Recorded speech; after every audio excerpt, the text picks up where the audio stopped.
Episode 1, Papa Schro Knows. The podcast is finally here. I've been talking about it a little bit in the blogs on Substack. I'm assuming if you're listening in on episode 1, you are probably listening to it through Substack. So welcome to the podcast. This is the first edition. A little odd for me, a little awkward, but I'm gonna figure it out. Got a new endeavor on my own, pretty much. So I just figured I would put something together. I feel like I'm a little bit better in this realm of the podcast realm, but spent the first, I guess it's been about 6 months since I started the blog. So if you've been following along and enjoy the Papa Schro Knows newsletter, buckle up, because I'll be putting out podcasts as well to go along with some articles, maybe some that go along, some that don't. This first one, I thought I would do something that I wrote about. So we're going to be going over the top 5 sports moments, my personal top 5 of 2022 that I put out recently. Just thought it would be an easy one to start on. I didn't want to just jump straight into, I know the NFL playoffs are coming up this weekend. A lot to look forward to that. I plan to have a little bit of a preview coming out as well. I think I'm going to type something up and as well as put something out on the podcast. But just to introduce myself a little bit, Papa Schro, the SchroBanks Show, also Wrestling with Kayfabe. If you ever caught either one of those, I will link those. Just recently got to do a final episode of the SchroBanks Show. Maybe we'll see what happens. You never know. Never say never. But it's good to get back together with the guys and just sit back, record, and gave me a little bit more motivation to get on my podcast endeavor. So I appreciate that to Ray and Randy, and I'm sure that you'll hear from them at some point throughout my journey on this Papa Schro Knows pod as well. Shout out to my man EDJ, my other co-host on the Wrestling with Kayfabe. If you enjoy wrestling, I haven't talked about wrestling really at all. I got into a little bit with this piece that I put out, but not a lot of wrestling content on the Papa Schro Knows newsletter on Substack. If you're not already subscribed, subscribe over at the newsletter, Papa Schro Knows. A lot of mainly Chiefs content over there. A little bit of Cardinals. I'm definitely going to get more into Cardinal stuff as baseball season rolls around, starting to kind of get the ball rolling on baseball season. Also MMA content on there as well. This top 5 moments kind of just wraps everything into one. So let's go ahead and just kick it off. I'm going to start with our honorable mentions that I had in here. And the first one is wrestling-wise that I had up here, and was the No Holds Barred match with Kevin Owens versus Stone Cold Steve Austin, April 2nd, 2022, at WrestleMania 38, in what was just one of those wild moments. I don't want to get too much into it, but just Stone Cold coming back in a wrestling match, having a full-fledged wrestling match in 2022 was insane. One of the best nights of the year for me personally, just of content being delivered, essentially.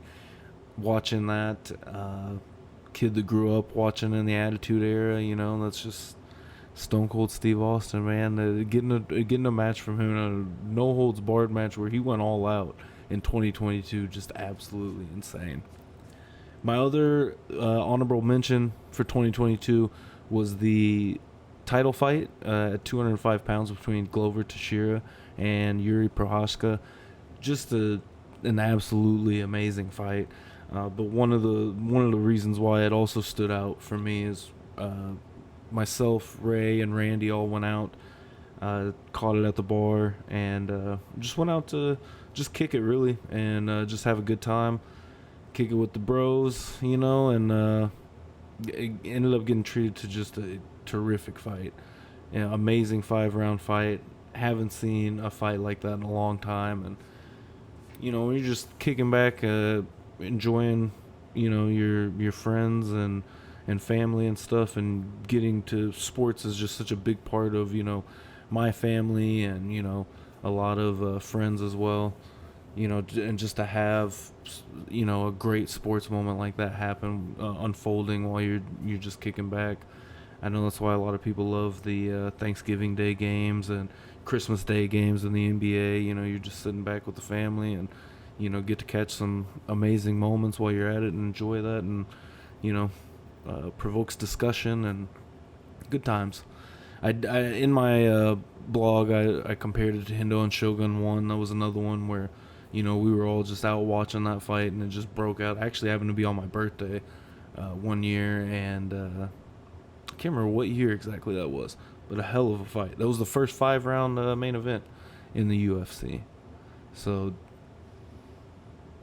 definitely made for an amazing fight, and I was very interested to see Prochazka's rise into the UFC upper echelon into the title picture, and the fact that Glover had taken the belt. Just wild year 2022 was. We'll get more into a little bit more MMA, but I'm gonna go straight into number 5 from here. What I had, I said this in my blog that I was trying not to rate this too high, just for the simple fact I was there. Shout out to the sheriff. Just me and him at that game, our whole section just blown away by the back and forth of that game. The 2-minute warning at the end of the game where we were up. I can't remember the exact score at the time, but that is when the fan ran on the field. And the crowd is nuts, as loud as it's been. Fan runs on the field, and my first thought was, bro, you're a Chiefs fan. Like, you just killed the crowd, you killed the momentum. Boom, touchdown scored right after that, with the Bills taking the lead again. Fortunately enough, I think it was the Tyreek Hill play that was right after that with the big touchdown, and going in the 13-second drive. The fact that there was no commentators and being in the stadium for that was what made it really perfect for me, because there was never a doubt in my mind that the Chiefs did have a chance. And this one really just right out of the gate. I mean, it's NFL playoffs from last year, so this happened January 23rd, 2022. So kind of a distant memory. It's almost a year old at this point, but just what a crazy game. You can't put it into words. The greatest game ever played. I saw it dubbed after, and I mean, it was so great that right after the game, in the car on the way home, I'm pulling up the NFL app and I'm rewatching the game already, just to see the final. In the moment, you're just so blown away by what's going on and being there. Watching what's unfolding, so you're getting a different perspective on the broadcast, and that's where I go back to the commentary, where Jim Nantz and Tony Romo were already talking about how next week the Bills will be hosting Cincinnati and Buffalo, AFC Championship game in Buffalo, Bengals at Bills, and a quick out to Tyreek, and right over the middle of the field with Kelsey. I saw that we had the timeouts. I can't remember if there was 2 or 3, but I knew there was enough to stop the clock if we got that close. And when we got that close, the field goal from Butker going in, heart-stopping moment. Go to overtime, get the coin toss, Kelsey in the end zone, touchdown. I mean, it was just a magical moment and a magical night at Arrowhead that, I've watched a lot of games over the years. Obviously, we've seen the comeback against Houston. I was there for the Tennessee Titans AFC Championship game. So, and it goes the other way too. With the Chiefs, the Titans game where Mariota throws the pass to himself. I mean, it just makes you sick to your stomach. I was at the game where we were beaten by field goals by the Steelers. So just these moments, getting these and being there for one of them. Obviously, you don't necessarily want to be there for the ones that crush your team, but the next week at the AFC Championship game, that was definitely a rough one. But this moment just, I mean, I could have put that number 1 on this list just for the simple fact that I was there, and I know it's a homer move to put it at the top, and that's why I had to keep it at number 5, just to balance things out a little bit, you know? Gotta keep it as balanced as possible. Try to. All right, on to number 4. This is weird with no co-host. I can't lie. I gotta be honest with you guys. It's just a little weird. It's just different. But so number 4, I had Matt Stafford finally getting his ring, and that for me was awesome to see, just because how perfect it was. It was just to see the years he had in Detroit. The long, hard-fought years with teams that just weren't going anywhere. Having Calvin Johnson, just to see Calvin Johnson retire early. Matt Stafford had quite a journey. All the coaches, all the coordinators that he went through over the years. And to see him traded to LA, and immediately when he was traded, I felt like it gave the Rams such a great shot at, doing exactly what they did. They marched down, they won a Super Bowl. They did exactly what they intended to do. Made Sean McVay and the rest of the Rams organization look like absolute geniuses for going out and doing what they did, making Cooper Kupp into a superstar. As well as signing Odell Beckham, or I can't remember if that was a trade or I think they just signed him. The Browns cut him. That was just a picture perfect moment, really, to see him. I compared Stafford, and I've had debates with some folks over Stafford, but comparing him to Marino a little bit, just because he is the gunslinger of our era that just couldn't seem to get, playing for an organization that just was never going to be there at the top. And I think the Lions benefited from this trade as well.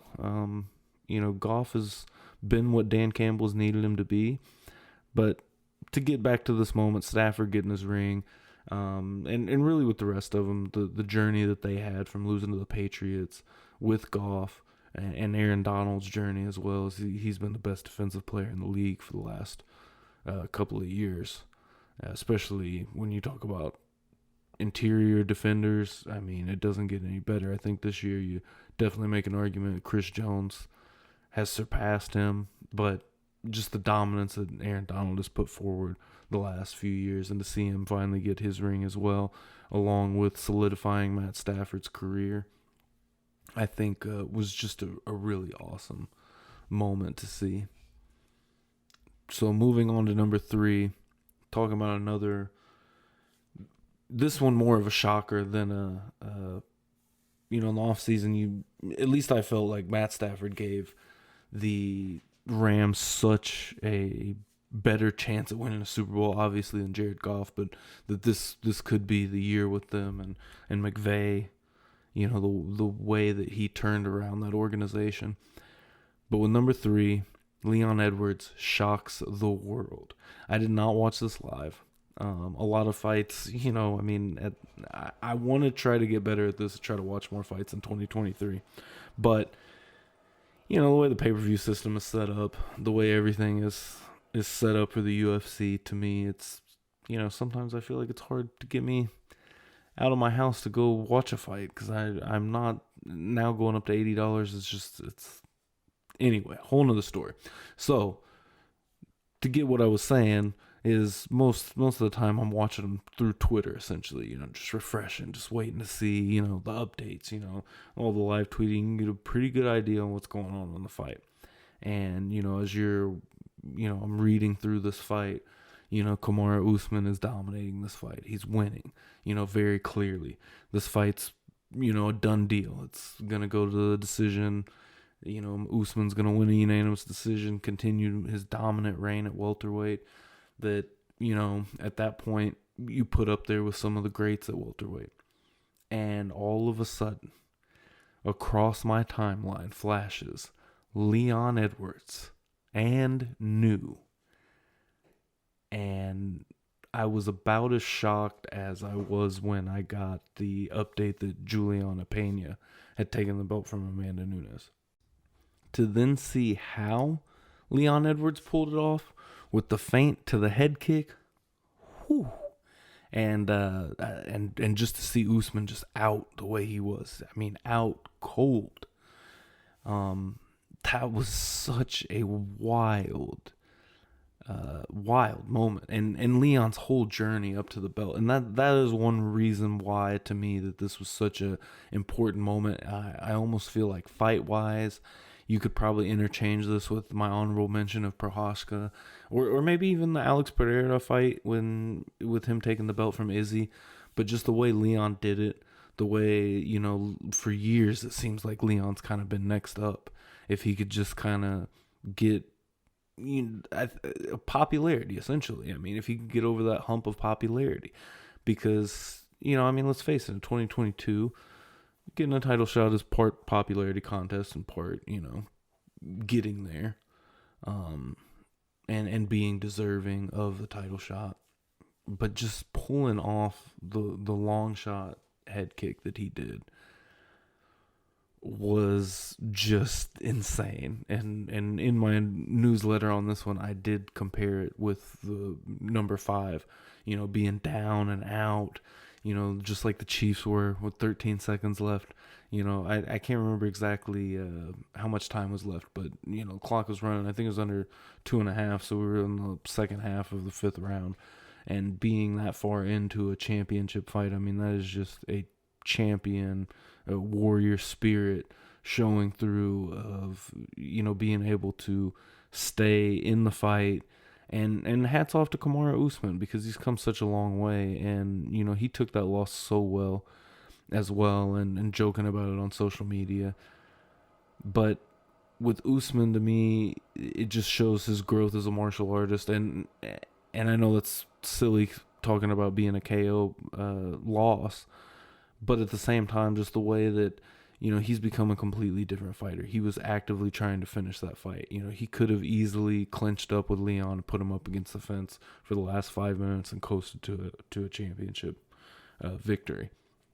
You could argue he should have done that, or take him down and hold him down on the ground. You could very much argue that should have been the route that Kamaru Usman went, and in the long run, it didn't work out for him. But now seeing them both 1-1 as Usman holds a victory over him, I'm really excited to see a rematch. Can Leon do it again? What's Usman's approach?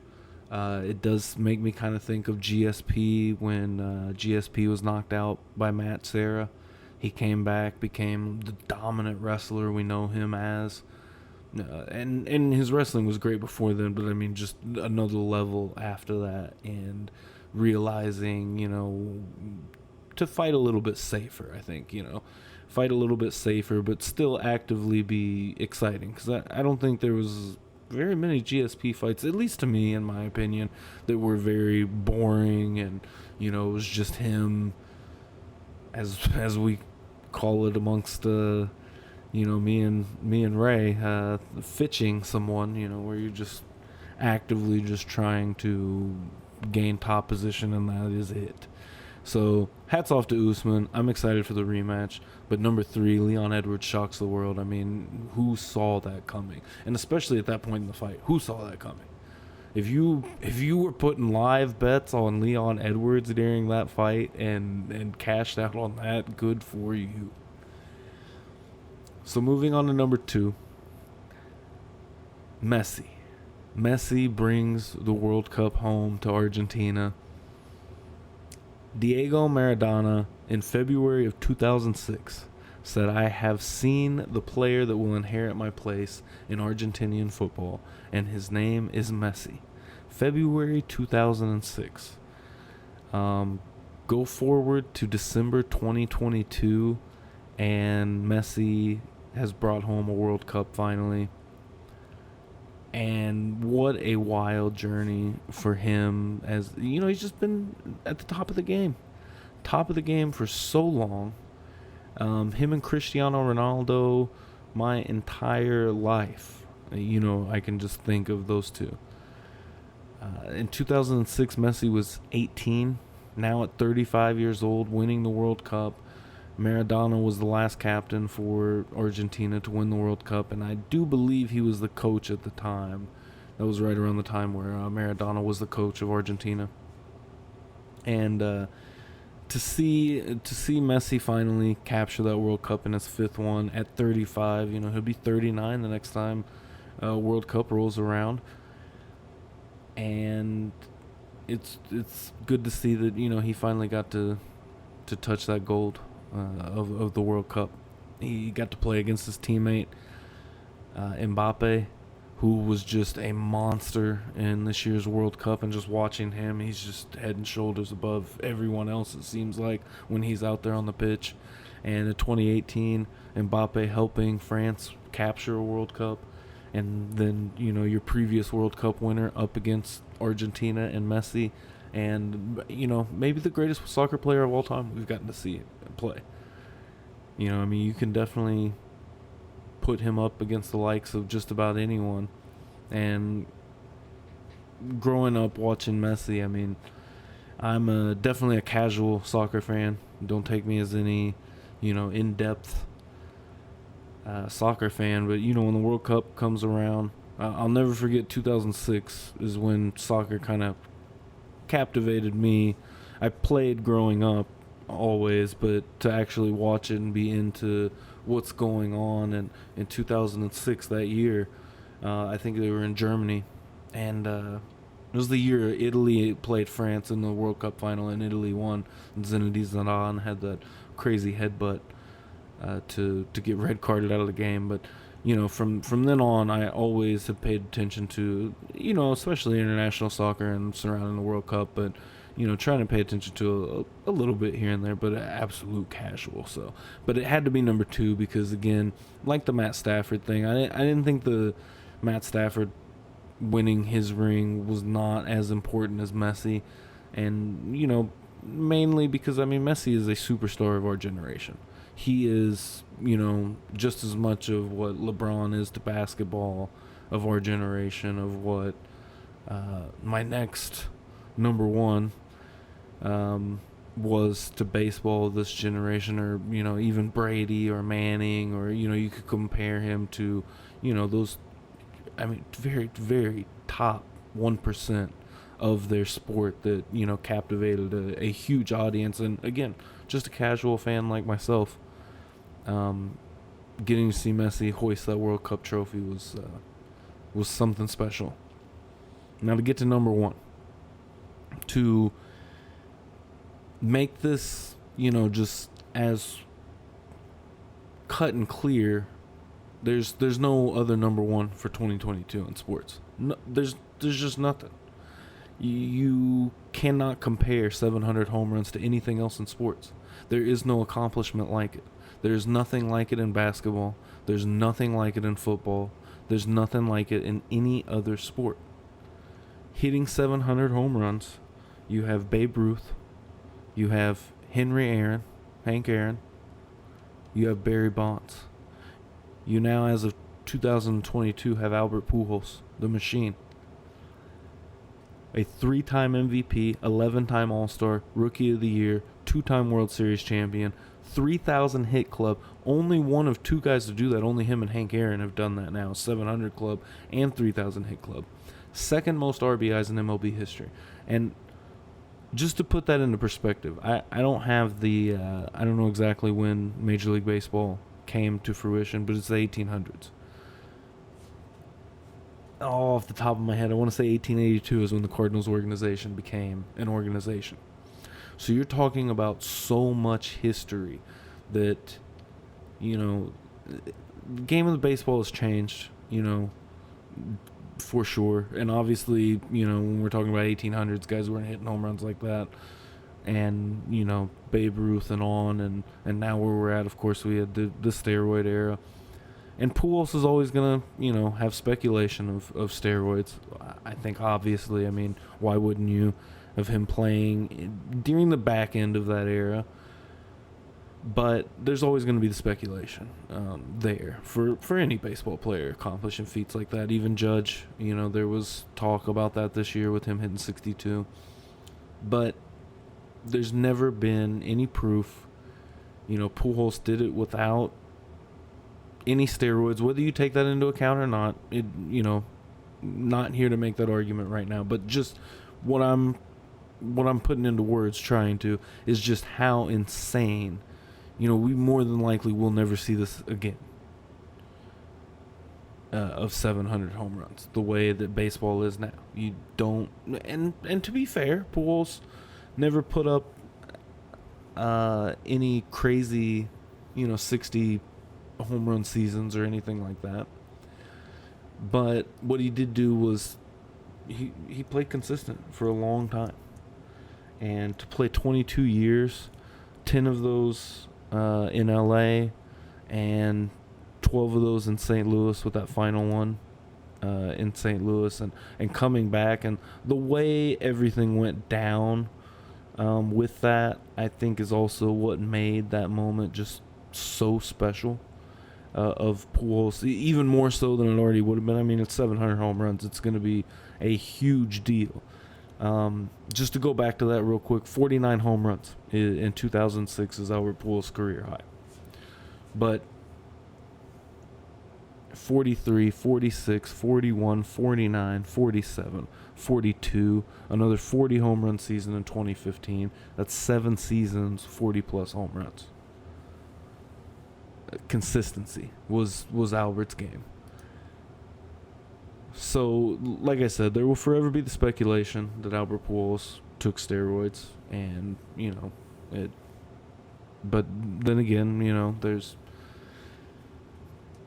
people that will argue both sides of that. So, not to get into the steroid debate too much, but hitting 699 and 700 in the same night at Dodger Stadium, you couldn't write a better script for that.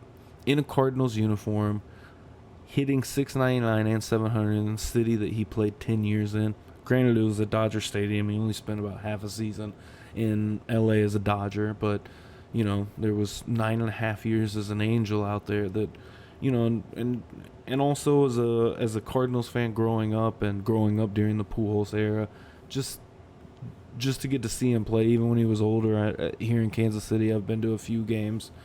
I think at least 2, maybe 3 Angels games, just to see Pujols play. And I got the privilege to see Pujols play one more time at Wrigley Field in Chicago this year, and that was just a real treat. And Wrigley Field is a spectacle of the baseball world and just the sports world in general. To see a stadium like that was built so long ago, and to know that you're sitting in front of just history. You are sitting at a historic monument, essentially, sitting at Wrigley Field, and the seats will let you know. Those seats are not close to new. Cause I sat up in the upper deck, but man, I had a hell of a time at Wrigley Field. Great fans. Cubs fans are awesome. You always get that good banter as a Cardinals fan walking into Wrigley Field, but again, great fans in Chicago. But anyway, so that rounds out the list. Just to run it down one more time real quick. Number 5, we had Bills versus Chiefs in the divisional round last year. Number 4, Stafford getting his ring, beating the Bengals in the Super Bowl. Number 3, Leon Edwards shocks the world, wins the welterweight belt from Kamaru Usman. Number 2, Messi brings the World Cup home to Argentina. And if you haven't seen the footage of him bringing the trophy back to Argentina, it is insane to see the parade, or whatever you want to call that. There was just an enormous amount of people out there to celebrate. And number 1, of course, there's no other number 1 for 2022. The biggest sports moment of 2022 by a long shot. Albert Pujols joins the 700 club.